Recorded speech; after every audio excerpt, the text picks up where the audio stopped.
Welcome back mga ka-TV. Ang video na tatalakayin natin ngayon ay ang chapter 11 ng The Most Notorious Talker Runs the World's Greatest Clan. At kung bago ka lang sa channel ko ay huwag mahiyang mag-like, subscribe o follow at i-click ang notification bell para ma-notify ka sa susunod na video. Paalala, ang video na tatalakayin natin ngayon ay maaaring mag-iba mula sa ilalabas na anime.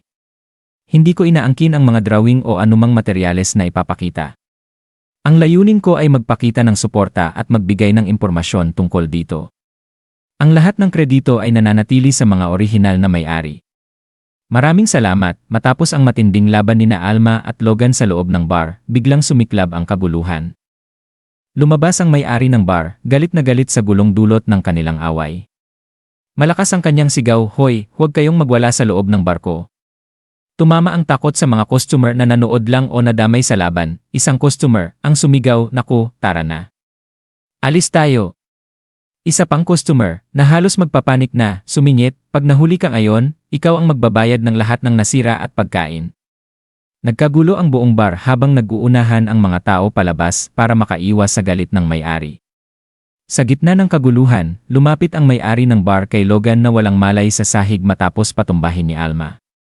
Hinablot niya si Logan, sabay sigaw, "Bayaran mo ang mga nasira." Samantala, sinamantala nina Alma at Noel ang kaguluhan para makatakas at tumakbo palayo mula sa bar, ayaw nang makipagtalo pa. Pagkatapos nilang makalayo ng sapat, hindi mapigilan ni Noel na purihin ang ipinakitang galing ni Alma. "Ang galing mong lumaban kanina. Mukhang hindi ka nagsisinungaling na apo ka nga ni Alcor." Tumaas ang kilay ni Alma at tiningnan si Noel. "Hindi mo rin ako pinaniwalaan." Bahagyang ngumiti si Noel, mukhang medyo nahihiya. "Masisisi mo ba ako? Hindi rin naman ako pinaniniwalaan noong sinabi kong apo ako ni Overdeath." Ngunit mukhang hindi naiinis si Alma, bagkus ay parang natutuwa. "Pero pinaniwalaan kita agad." Tumingin si Noel na may pagtataka. "Bakit?" Medyo lumambot ang ekspresyon ni Alma at parang naalala niya ang isang malayong alaala. "Iba ang mga mata mo. Hindi katulad ng sa iba. Mga matang nagsasabi na gagawin mo ang lahat, kahit anong paraan, para manalo. Lagi sinasabi ng lolo ko, huwag mong labanan ang tulad ni Overdeath. Hindi siya gumagamit ng tradisyonal na paraan sa pakikipaglaban. Pinaalala sa akin ng mga mata mo ang mga turong iyon." Nagpatuloy sila sa paglalakad, patuloy na pinalalayo ang kanilang mga sarili sa bar, bago muling binuksan ni Noel ang usapan tungkol sa pag-imbita kay Alma na sumali sa kanyang grupo. "Katulad ng sinabi ko kanina, gusto ko sanang maging kakampi ka, Alma. Pero sabi mo noon, wala kang interes sa pagiging seeker, tama? Sa kabila niyan, wala ka bang problema sa pagsali sa grupo ko ngayon?" Si Alma, na tila walang pakialam, umiling. "Wala naman. Wala na rin naman akong ibang gagawin." Medyo bumuntong hininga si Noel, parang hindi siya kumbinsido sa tugon ni Alma. "Wala ka nang ibang gagawin, ha?" Sineryoso ni Noel ang tono niya. "Aaminin ko, malakas ka, Alma. Pero huwag mong maliitin ang mga panganib ng pagiging seeker. Mabagsik at walang awa ang mga beasts. Ang mga taong iniisip na lakas lang ang kailangan, mamamatay agad sa unang laban nila." Walang bakas ng takot si Alma sa kanyang mukha. "Ang kailangan sa laban ay lakas, hindi tapang. Wala akong motibasyon pero magbibigay ako ng resulta. Huwag kang mag-alala." Tumingin siya sa malayo, medyo kumukunot ang noo. Lakas ang batayan ng tama. Dapat ganon din sa mga seekers. Habang pinagmamasdan ni Noel ang matatag na kumpiyansa ni Alma, hindi niya maiwasang makaramdam ng paghalo ng paghanga at pag-aalala. Kumpiyansa siya pero hindi nagpapanggap. Hindi siya parang nagyayabang, alam niya ang sinasabi niya. Siya talaga ang tunay, pinagsanay mismo ni Alcor. Tahimik na inamin ni Noel sa sarili na naiinggit siya, na nagkaroon si Alma ng ganung matibay na pundasyon mula sa isang kilalang tao. Pagkaraan ng ilang sandali ng katahimikan, biglang nagsalita si Alma. "Noel." Tumingin si Noel sa kanya, medyo nagulat sa seryosong tono ni Alma. "Ano yon? May problema ba?" Diretsong tumingin si Alma sa kanya, walang anumang pagbabago sa kanyang mukha. "Gutom na ako." Nanlaki ang mga mata ni Noel, at sa loob ng isang iglap ay natawa siya ng malakas. "Gutom? Iyan ba ang problema mo?" Maya-maya pa, pumunta sila sa isang kainan, at nilibre ni Noel si Alma ng pagkain. Habang kumakain si Alma, kitang-kita ang saya sa mukha nito. Ang sarap nito. Ngayon lang ako nakakain ng ganito kasarap sa buong buhay ko. Tahimik na pinagmamasdan ni Noel si Alma na parang hindi makapaniwala. Ngayon lang. Ibig sabihin, buong buhay niya, nasa bundok lang siya, hindi mapigilan ni Noel ang kanyang kuryosidad, kaya't nagtanong siya. Ngayon mo lang ba talaga napuntahan ang syudad? Parang sanay ka naman dito. Tumango si Alma. Ngayon lang. Pero tinuruan ako ni Lolo kung paano makihalubilo.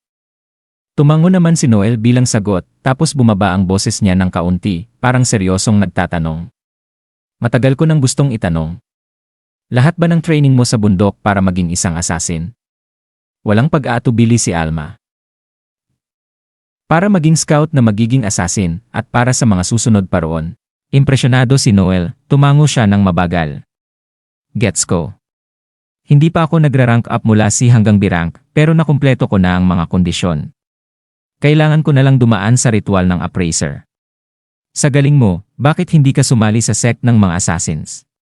Nagkibit balikat si Alma, tila hindi masyadong iniintindi ang tanong. Plano ko sana, pero hindi ako nakapasok. Sinabi nila na hindi ako sapat. Tila hindi makapaniwala si Noel. Sinabi nila yon. Hindi ba dahil sa kakulangan mo sa lakas, di ba? Umiling si Alma. Inamin nila na malakas ako, pero sabi nila may kulang pa rin sa akin. Medyo nagulat si Noel, pero curious din.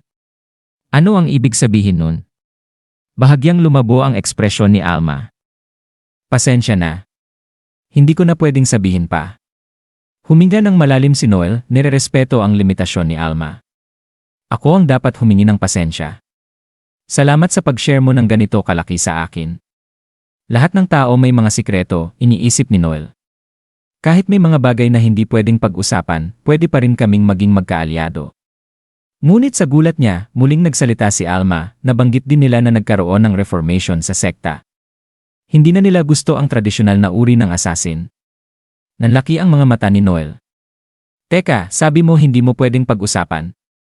Parang napaisip si Alma at nagsimulang kamutin ang kanyang pisngi. Ay nga pala. Sinabihan ako na huwag sabihin. Ano ang gagawin ko? Napabuntong hininga si Noel, hinahaplos ang kanyang sentido. Paano ko malalaman? Hindi ako eksperto sa ganyang bagay. Ang batang ito. Sana naman hindi ito magdala ng mga assassin para patahimikin kami, naisip ni Noel, ngunit agad na pinutol ng boses ni Alma ang kanyang mga alalahanin. Noel, huwag kang mag-alala. Tumingin si Noel sa kanya, litong-lito. Ano? Ngumiti si Alma ng buong kumpiyansa. Si ate na ang magpoprotekta sa'yo kapag nasa panganib ka. Kaya magiging okay lang ang lahat. Napasimangot si Noel sa pagkadismaya. Ikaw ang nagdala sa akin sa panganib. At sino nagsabi na ikaw ang ate ko? Pag nagkagulo, ikaw ang gagamitin kong pain tapos tatakbo ako. Napaasim ang mukha ni Alma, nagtatampo. Ang sama mo naman. Nagdesisyon si Noel na baguhin ang usapan. Gaano karami ang alam mo tungkol sa mga buffer? Medyo nag-isip si Alma bago sumagot.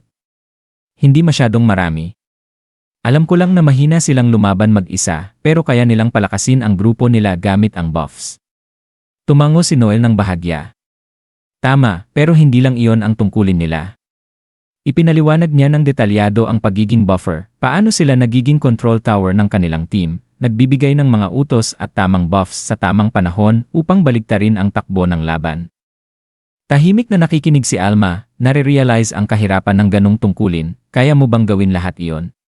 Tanong ni Alma, halatang bilib na bilib, kung hindi ko kaya, patay na ako ngayon, sagot ni Noel ng walang pag-aalinlangan. Pagkatapos, nagpasya si Noel na subukan ang kakayahan ni Alma sa ilalim ng kanyang buffs. Dinala niya ito sa kabubatan at ipinaliwanag na kailangan nitong hulihin ang isang killer rabbit, isang karaniwang halimaw sa lugar pero delikado, habang nasa ilalim ng epekto ng kanyang buffs. Si Alma, na sobrang kumpiyansa sa kanyang lakas, hindi nakikitang kailangan pa ang buffs para makahuli ng ganoong nilalang, ngunit ipinaliwanag ni Noel na ang tunay na pagsubok ay kung paano niya kayang kontrolin ang kanyang pinalakas na kakayahan. Nang magsimula ang pagsubok, muling binigla ni Alma si Noel. Sa ilalim ng kanyang buffs, nahuli niya ang lahat ng 13 killer rabbits sa loob lamang ng 0.8 segundo, malayong higit pa sa inaasahan ni Noel. Isa siyang henyo, iniisip ni Noel na puno ng paghanga, na pagtatanto kung gaano kalayo ang potensyal ni Alma, lagpas pa sa pinakabihasang kakampi na dati niyang nakasama. At dito nagtatapos ang ating buod ng kabanata, 11 ng Most Notorious Stalker. Mula sa bawat kwento, unti-unti nating nasaksihan ang paglago ng mga karakter at ang patuloy na paglalim ng kanilang mga laban at pagsubok. Habang bawat yugto ay nagbibigay ng mas maraming tanong at sagot, nasasabik tayong makita kung ano ang susunod na mangyayari. Hanggang sa muli, sabay-sabay nating abangan ang susunod na kabanata ng kwentong ito, handa na sa mga bagong emosyon at laban na darating.